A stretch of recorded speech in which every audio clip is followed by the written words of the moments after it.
Hey guys, Ramsey here. In this video, I'm going to show you a robust plan that will allow you to create a Web3 marketing strategy that will genuinely hit your goals. We've used this exact plan for our clients and are achieving incredible results. Stay until the end to discover how to nail the fundamentals, define your narrative, choose the right channels, and execute a flawless campaign. So, a marketing plan in Web3 is essentially a detailed set of actions that are used to promote and grow your project, created by combining methods of execution with the nuanced context of the brand. And in our view, there's 6 important aspects of a marketing plan. First is alignment, ensuring that the team and methods work in conjunction towards a common objective. Second is targeting. So we're focusing on reaching the right audience effectively and being very direct with how we do things. Third is differentiation. So tailoring our marketing plan, our strategy, our methods of execution to encompass the uniqueness of our brand, and also differ from other competitors in the market. Adaptation, keeping on our toes to ensure we can adapt to new situations being thrown our way. Web3 moves very fast, and we need to make sure that we are on our toes and able to, dodge bullets and take advantage of opportunities when they arise. Fifth is consistency. So this consists of maintaining a unified brand message across all channels or pushing out deliverables as and when, just really sticking and being accountable for our actions. And finally, efficiency. When you're working in an industry full of startups, you have to make sure that you are using resources efficiently and optimizing where you can. So we want to make sure that essentially we are maximizing impact with the budget that we have and not spending too willy-nilly on marketing, and really just making sure that we're getting the most bang for our buck with our spend. With that being said, we can jump into the first fundamental step in creating a holistic Web3 marketing campaign, which is nailing the fundamentals and getting context. So, as I said before, one of the keys to creating a really, really powerful marketing campaign is understanding context. If we don't have context, a lot of our methods and our end deliverables will just be kind of lackluster, quite generic, and won't really hit home with the people we want it to hit home with. So to do that and get that context, we like to go through these 8 key steps. First is to set the goals and KPIs. So what exactly are we trying to achieve here? You can put SMART goals, you can put more broad goals, but essentially your goals are what's going to set the tone and set the direction of the campaign. It could be something as simple as driving awareness, or it could be something a bit more intricate like increasing user base by 120%, or generating XXX number of new users or revenue through this marketing campaign. The point is, it's a starting point to get you aligned and set direction. Second is audience. Now, audience is one of the top two most important things within the realm of context. If you don't deeply understand your audience, it's going to be very hard for you to create a marketing strategy that will actually resonate with them. Whether that's through content or through events. If you don't understand the pains and desires and the behaviors of the audience, sometimes your execution will be off, and that can be very costly. Third is the other top 2 most important thing, which is product. Not only do you have to understand what your product does, but you have to understand how it kind of connects with the user's pains or the end user's pains and desires, or your audience's pains and desires, and how we can map it to said audience context. Without that, your product is just another one in the sea of many. We need to really show people that why they need it, not what it does.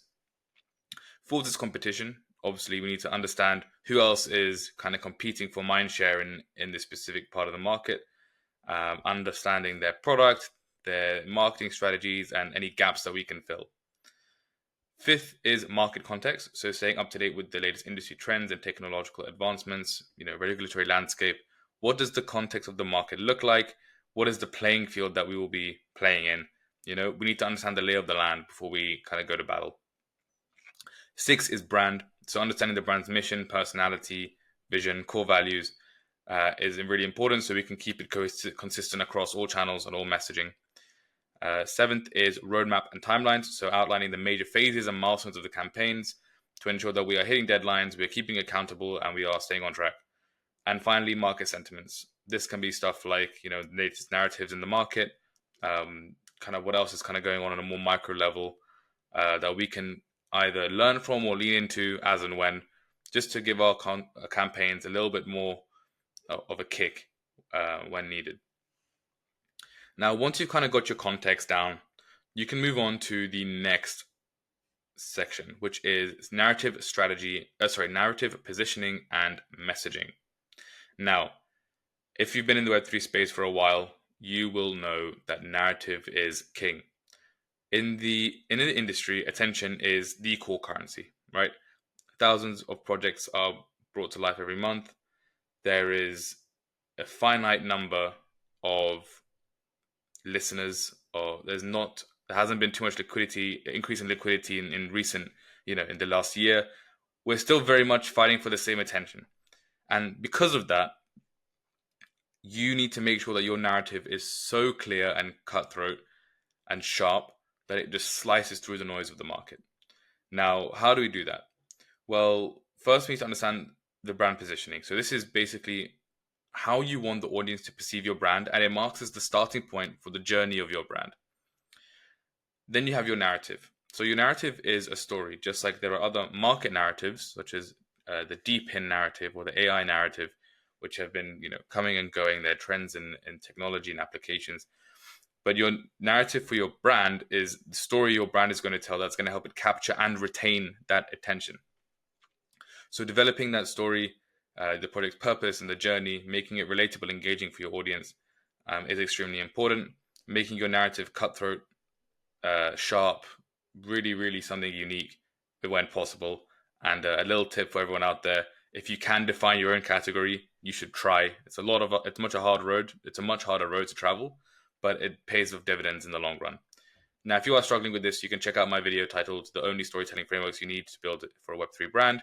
It's in the description. It will tell you basically everything you need to know about how to build a narrative. And finally, it's your core messaging. So we need to create a set of key messaging that we can consistently communicate through our content and our marketing and our communications to kind of bring together the story and reinforce that narrative that we are trying to push forward. Thirdly, we can move on to methods of execution. So most people start here, actually. They kind of get their methods of execution, they choose their channels and their pillars, and then they curve fit their context on top. This is not the most optimal way to do it. Obviously, if you are selling to, let's say, Gen Z kids who are always Snapchatting, you're not going to go to Twitter and sell your product there. You're going to do it on Snapchat. The point is that your audience dictates, and the context that you have identified dictates a lot of these things. Starting with channels, right? We need to understand where your audience lives and where their behaviors are, so we can select the most appropriate channels for executing our marketing. If by chance, you're selling to, node runners, right? Realistically, you might just be better just getting kind of BD person and marketing through, that way at events, getting the BD running, and not really focusing on kind of doing mass content or YouTube videos or the likes of those. Everything depends on where your audience is and what their behaviors are online or even in real life. And this moves on to the methods of execution as well. If we're going to be doing influencer marketing, we don't just go for the tier 1 KOL straight away, right? We need to understand who would be the best fit for the project. For example, again, if you take the same example of node runners, if there are KOLs who are a lot more technical and maybe run nodes themselves, and you're building like some sort of product for node runners or validators, then you would want to be in touch with those micro KOLs in those niches, right? Everything is dictated by the context. So once you have your context, you can identify your main channels, your main methods of execution, and you can kind of dive into how to even execute those in a more optimal way. And then you can move on to your pillars. So your pillars are your main themes for your marketing. So this could be product, community-related marketing, focusing on audience pains. A lot of these things are quite intuitive. I think online you'll see a lot of information around having your pillars being education, aspiration, XYZ. Um, to be honest, these are quite high level concepts. They don't really help. Having tangible talking points as your pillars that kind of correlate with your messaging is extremely important. But again, all of this can be derived from your context and should be reinforced by your context. Now we can move on to the fourth step, which is timelines and milestones. So to ensure that our marketing campaigns are, on track, that we're really always have some sort of short-term goal to hit, and we're keeping accountable, we need to define the timelines for the campaign. Breaking it down into manageable phases, set specific dates for each activity and milestones to make sure that we're just kind of keeping on track and there's always something to work towards. On top of the timelines, you should also be sectioning your campaigns into phases.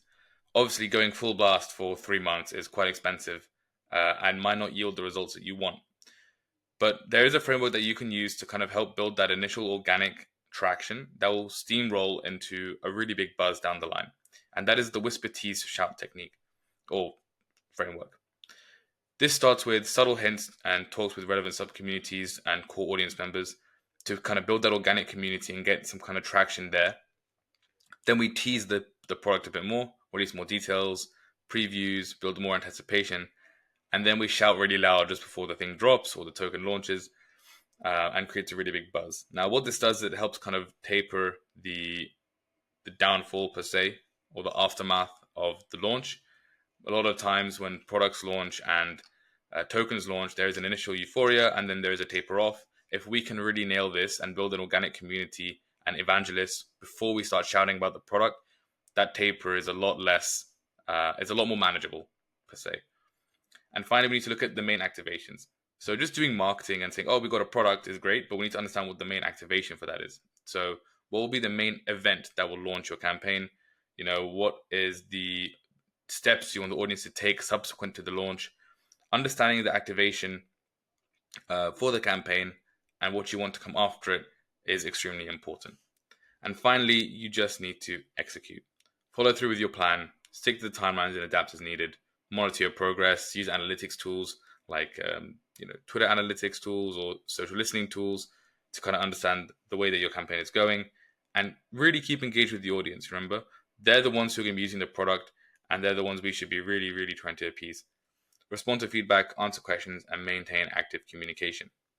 And if you've done all 5 steps correctly, you should be in really good stead to cultivate, curate, and execute a well-structured Web3 marketing campaign.